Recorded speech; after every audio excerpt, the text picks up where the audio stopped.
When my grandma's hand began to tremble, I thought she was just feeling weak again. We were all sitting around the dinner table, laughing, eating, and celebrating what I thought would be a perfect evening. It was the night my boyfriend was meeting my family for the first time. Everything was warm, cheerful, and exactly how I wanted it, until she suddenly froze and stared straight at him. Her fork slipped from her hand, clinking against the plate. "I know that face," she whispered. "I saw you before, at my son's funeral." The entire room went silent. My mom looked confused. My heart stopped. I turned to look at Ethan, expecting him to laugh it off, maybe to gently correct her, but he didn't.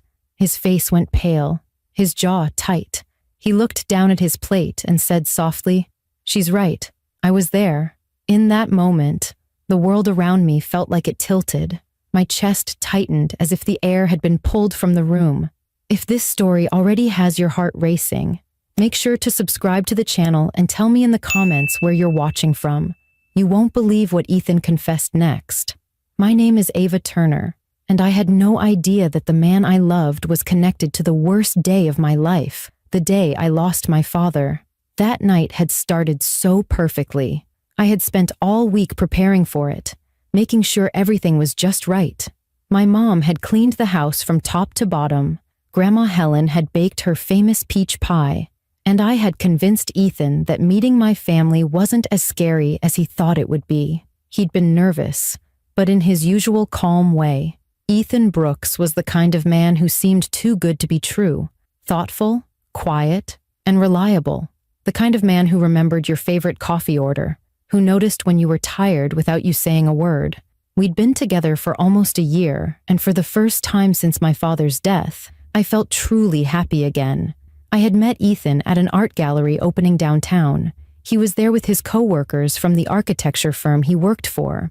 We struck up a conversation about a painting, and he made me laugh so hard I spilled my drink. He helped me clean it up and, somehow, never left my life after that. He told me later that he fell for my laugh that night. So when I told my family I wanted him to meet them, they were happy for me. My mom, Caroline, was cautious but supportive. My grandmother, Helen, was excited. "If he makes you smile like that, he must be a good man," she'd said. That evening, everything felt right. Ethan arrived with flowers for my mom and a small box of herbal tea for my grandma, her favorite. My mom smiled politely. My grandma gave him a long, thoughtful look, and I thought, this is it. This is going to be perfect. Dinner was full of easy conversation. My mom asked Ethan about his work, and he spoke modestly about designing eco-friendly homes. Grandma asked him if he had family nearby. He said his parents passed away when he was younger, and I noticed her expression soften. She reached over and touched his hand. "I'm sorry to hear that, dear," she said. He smiled gently and thanked her. Everything seemed so normal, so peaceful. We talked about my childhood stories, about my dad's silly jokes and his love for fishing. Ethan listened quietly, sometimes smiling, sometimes nodding, but never saying much. I figured he was just nervous. After dinner, as we passed around dessert, Grandma suddenly went quiet. She kept staring at Ethan, her hand resting on her teacup, trembling slightly. The light-hearted mood faded as everyone noticed her change. "Grandma?" I asked softly. "Are you feeling okay?" She didn't answer right away. Her eyes stayed locked on Ethan's face.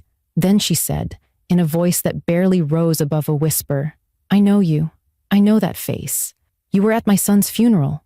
The room froze. My mother's spoon clattered against her plate. "Mom, that's impossible," she said quickly. "You must be confused." But Grandma shook her head firmly. "No, I never forget a face. You were standing near the back, by the flowers. You looked so sad." I turned to Ethan, my throat dry. "What is she talking about?" He didn't speak right away. His eyes darted toward me, then back down to the table. The silence stretched so long that it felt like the walls were closing in. Finally, he said quietly, "She's right. I was there." My stomach dropped. "What do you mean you were there?" He took a slow breath, his voice barely above a whisper. "I didn't want to tell you before. I thought it would sound strange, but I knew your father." The room filled with tension so thick it was hard to breathe. My mother's face drained of color. Grandma's lips trembled as she whispered, "How?" Ethan's answer would come later, but in that moment, I knew something inside me had already cracked. Because one thing was suddenly clear. This wasn't just a coincidence. The man sitting at my family's table, the man I loved, had been connected to my father long before I ever met him. The silence that followed Ethan's confession felt endless. The soft hum of the refrigerator was the only sound in the room, but even that seemed too loud. My mom's eyes narrowed, her hand frozen halfway to her teacup. My grandma's breathing grew uneven, and I could see the confusion and pain spreading across her face. I finally managed to speak. "You knew my father? How?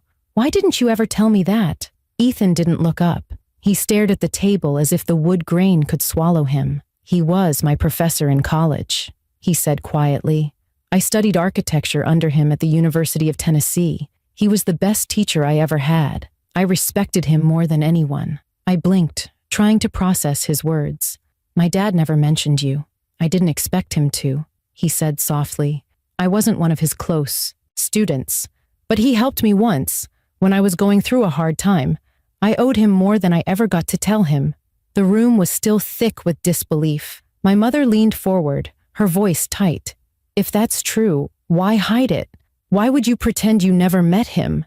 Ethan rubbed his palms together, still refusing to meet her eyes. "Because of what happened before he died." My chest tightened. "What do you mean?" He hesitated. I could see the internal war in his eyes. Guilt, fear, shame, all fighting to come out. "Your dad and I had an argument the day before the accident. It was about a design project I was working on. He thought I'd cut corners, and I took it personally. I said things I shouldn't have." He exhaled, his voice shaking. He left the campus that evening looking disappointed. That was the last time I saw him alive. The air in the room felt heavier with every word. I could feel my heartbeat in my ears. "You think that argument had something to do with his accident?" I asked.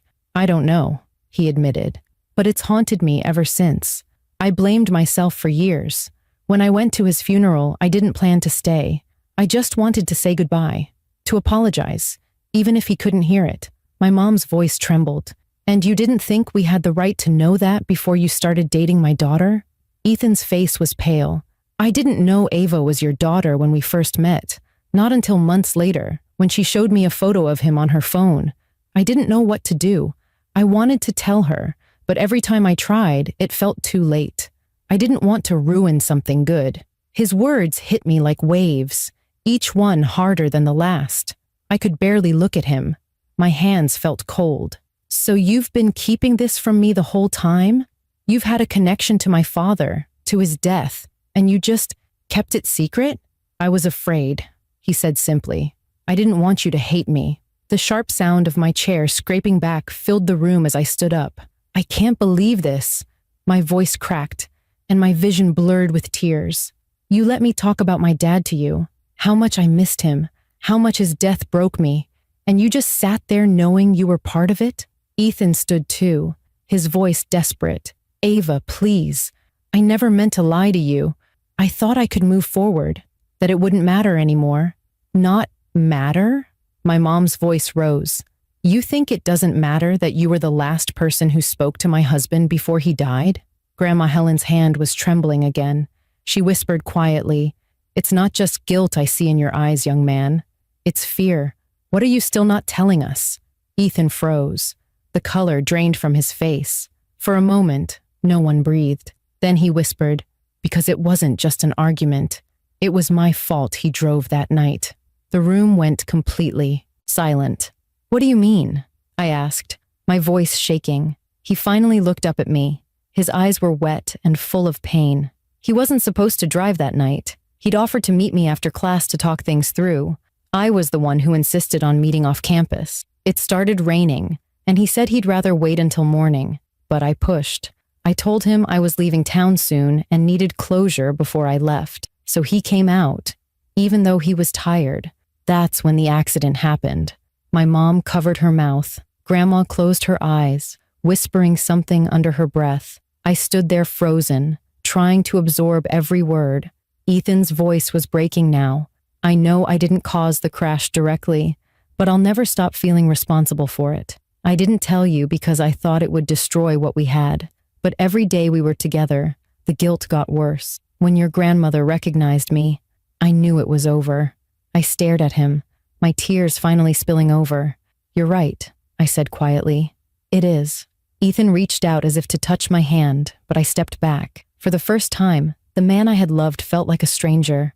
Every word he spoke had carved a hole in the life I thought I had built with him. He whispered, I'm sorry, Ava, for everything. I didn't answer. There was nothing left to say. The man who once made me believe in love again had just tied himself forever to the greatest heartbreak of my life. I left the table before anyone could stop me. My chest was tight, my hands shaking, and my mind spinning with 1,000 thoughts that didn't make sense. I couldn't breathe inside that house. I needed space. I stepped outside onto the porch, the cool night air hitting my face like a slap. The porch light flickered softly against the drizzle falling from the dark clouds above. My father had built that porch with his own hands, and for the first time, standing there didn't feel comforting. It felt like I was standing on top of everything Ethan had just broken. I heard the door open behind me. Ava, Ethan called quietly. His voice was soft, trembling. Please, let me explain the rest. Don't walk away without hearing me out. I turned to face him, tears burning behind my eyes. There's more to explain? What could possibly make this better? You kept the biggest truth of my life from me, Ethan. You sat at my table with my family, smiling, pretending, all while knowing you were connected to my dad's death. He took a few steps forward but stopped when he saw how far I'd backed away. I didn't pretend, he said. Everything I felt for you was real. You have to believe that. I shook my head. No. You made sure I wouldn't have the choice to decide for myself. You controlled the story. You controlled me. His face twisted with pain. I didn't want to control you. I just didn't want to lose you. You should have given me the chance to make that decision, I said, my voice breaking. You took that away from me the moment you hid who you were. He looked down at his hands as if searching for words he couldn't find. I wanted to tell you, Ava, so many times. But every time I tried, I'd see how happy you were, how you'd light up when you talked about your dad. I couldn't bring myself to ruin that for you. You didn't ruin it, I said sharply. You poisoned it. He flinched at that. The rain began to fall harder, a slow drizzle turning into steady drops. He ran a hand through his wet hair, his voice trembling. You don't understand what losing him did to me, too. He was the one person who believed in me when I didn't believe in myself. The day he died, I lost more than a mentor. I lost the only man I ever looked up to. I was young, selfish, and angry. And because of that, he's gone. I live with that guilt every day. I looked at him, searching for a lie in his words, but all I saw was pain. Still, it didn't make any of it easier to hear. You should have told me from the beginning, I said. You could have spared me this. He stepped closer, his voice breaking. You were the first good thing that happened to me since that day. When I met you, I felt like maybe, just maybe, life was giving me a second chance. I didn't know who you were until later, and when I did, I tried to walk away, but I couldn't. I fell in love with you. I felt my throat tighten, anger mixing with heartbreak. You didn't fall in love with me, Ethan. You fell in love with your chance at redemption.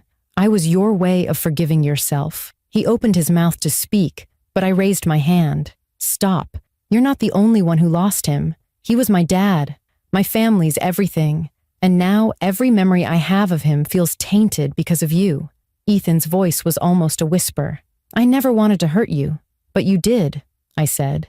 You knew exactly what this would do to me if I found out, and you still lied. For a long moment, we stood in the rain, neither of us moving, the water soaked through my sweater. But I didn't care. I was too numb. I could see tears running down Ethan's face, mixing with the rain, but I couldn't find any sympathy left inside me. Finally, he said quietly, I'll go. I just needed you to know I didn't mean for any of this to happen. I took a shaky breath and nodded. You're right. You didn't mean for it to happen, but it did. He looked like he wanted to reach for me, to hold me one last time, but he stopped himself. Then he turned, walked down the steps, and disappeared into the dark street. I stood there, watching him until the sound of his footsteps faded. When I finally went back inside, my mom and grandma were waiting in the living room. Grandma was holding a rosary, whispering a prayer under her breath. My mom's eyes were red from crying. She stood up when she saw me, but I shook my head.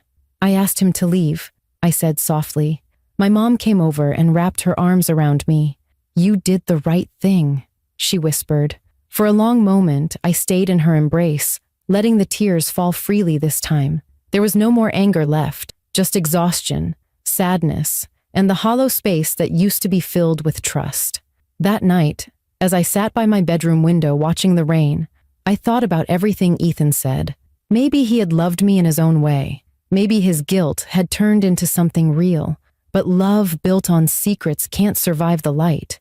And that was the moment I decided I didn't need answers from him anymore. I needed peace. The rain didn't stop that night. It came down hard against the roof, steady and relentless, like the world outside was mourning with me. I barely slept. Every time I closed my eyes, I saw my dad's face, then Ethan's, and the way guilt had carved itself into his eyes. My chest felt heavy.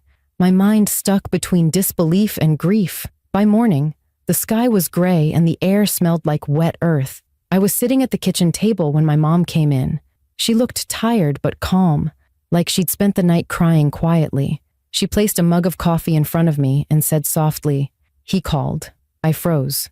"Ethan?" She nodded. "He asked if you'd be willing to see him one last time. He said there's something he didn't tell you, something you deserve to know." I stared at the steam rising from my cup. Part of me wanted to refuse, to never see him again, to leave the past buried where it belonged. But another part of me, the one that needed answers, couldn't walk away without hearing the rest. A few hours later, I found myself sitting in a small park downtown. The air was damp and cold, and the benches were slick from the rain. Ethan was already there, sitting under an old oak tree, his jacket soaked, his hair disheveled. He looked like he hadn't slept either. When he saw me, he stood up slowly. "Thank you for coming," he said quietly. "I almost didn't," I replied. My voice was flat, tired. "You said there was more to tell me. So tell me." He nodded, his hands trembling slightly as he rubbed them together.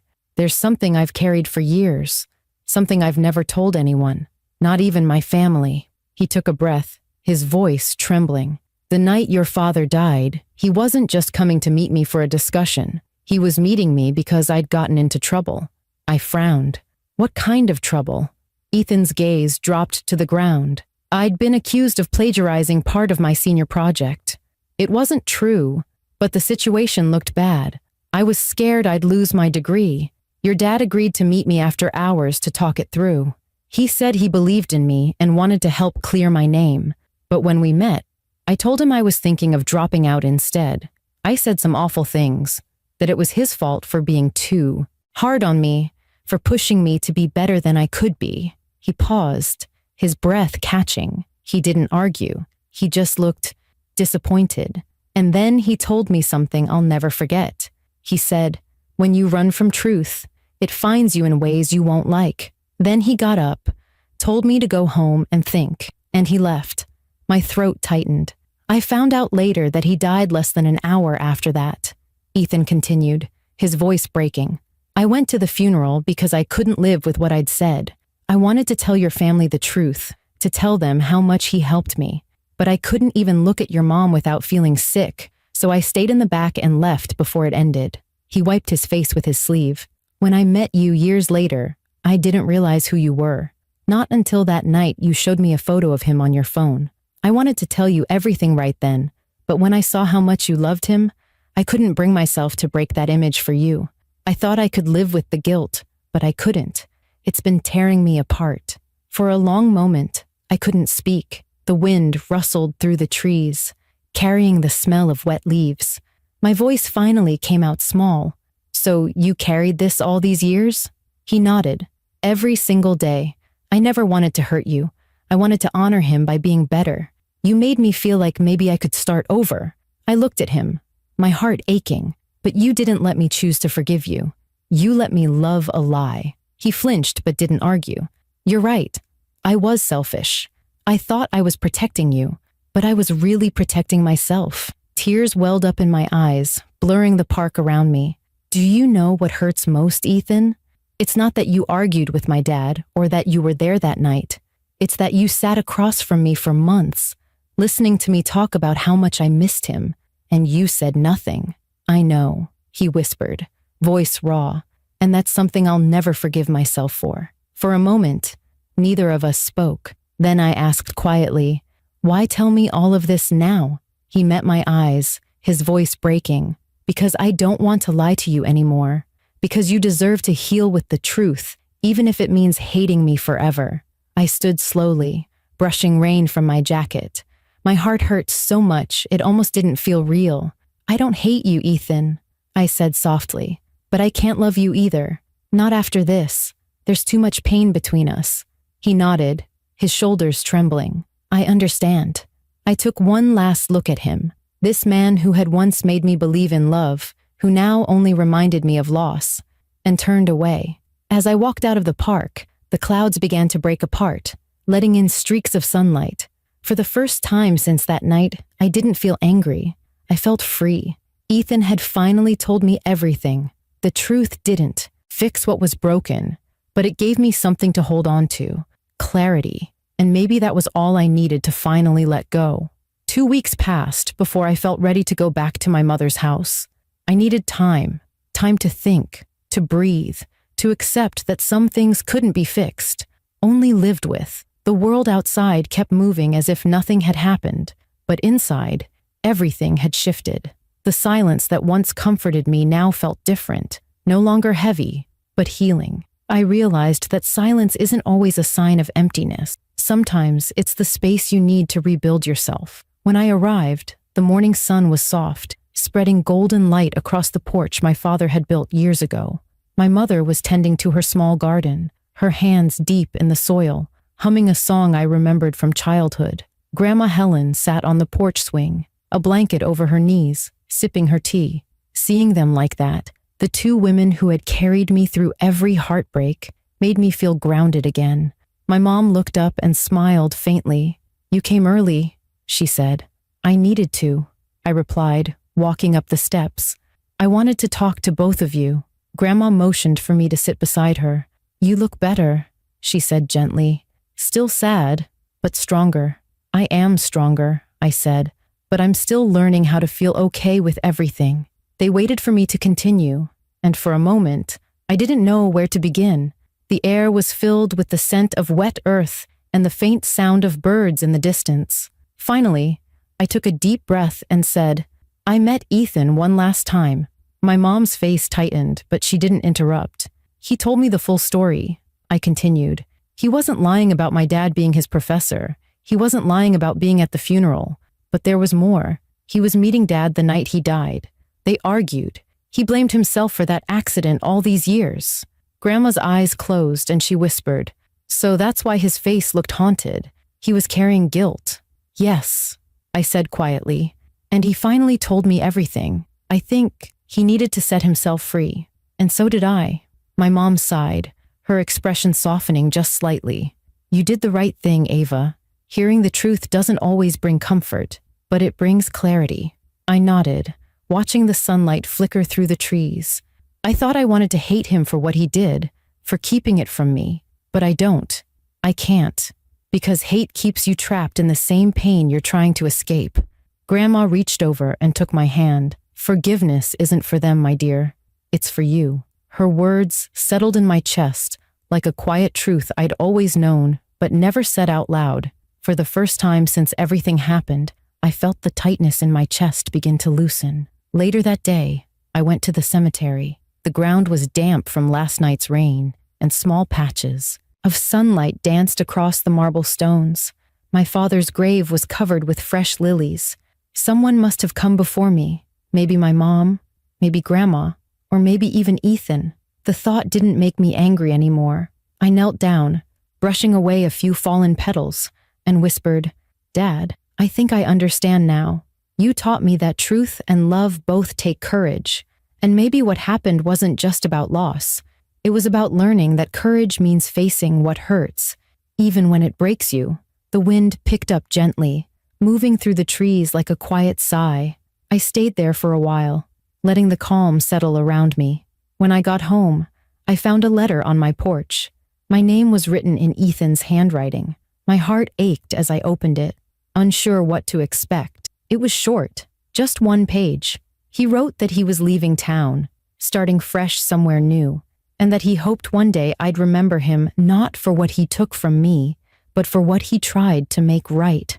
At the bottom, he wrote, "Your father once told me that people who face their mistakes are the ones who truly grow. I hope you never lose that strength, Ava."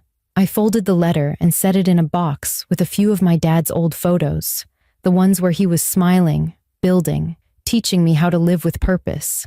I didn't cry this time. Instead, I felt something lighter, like closing the final page of a painful chapter. That night, as I sat on the same porch where everything began, I realized something. Life doesn't always give us clean endings. Sometimes the people who hurt us aren't villains. They're broken souls trying to find their way back from their own mistakes. Ethan's truth had shattered me, but it also reminded me that love isn't meant to be perfect. It's meant to be real, even when it hurts. I looked up at the stars beginning to peek through the clouds and whispered, "Thank you, Dad, for teaching me that forgiveness doesn't mean forgetting. It means choosing peace."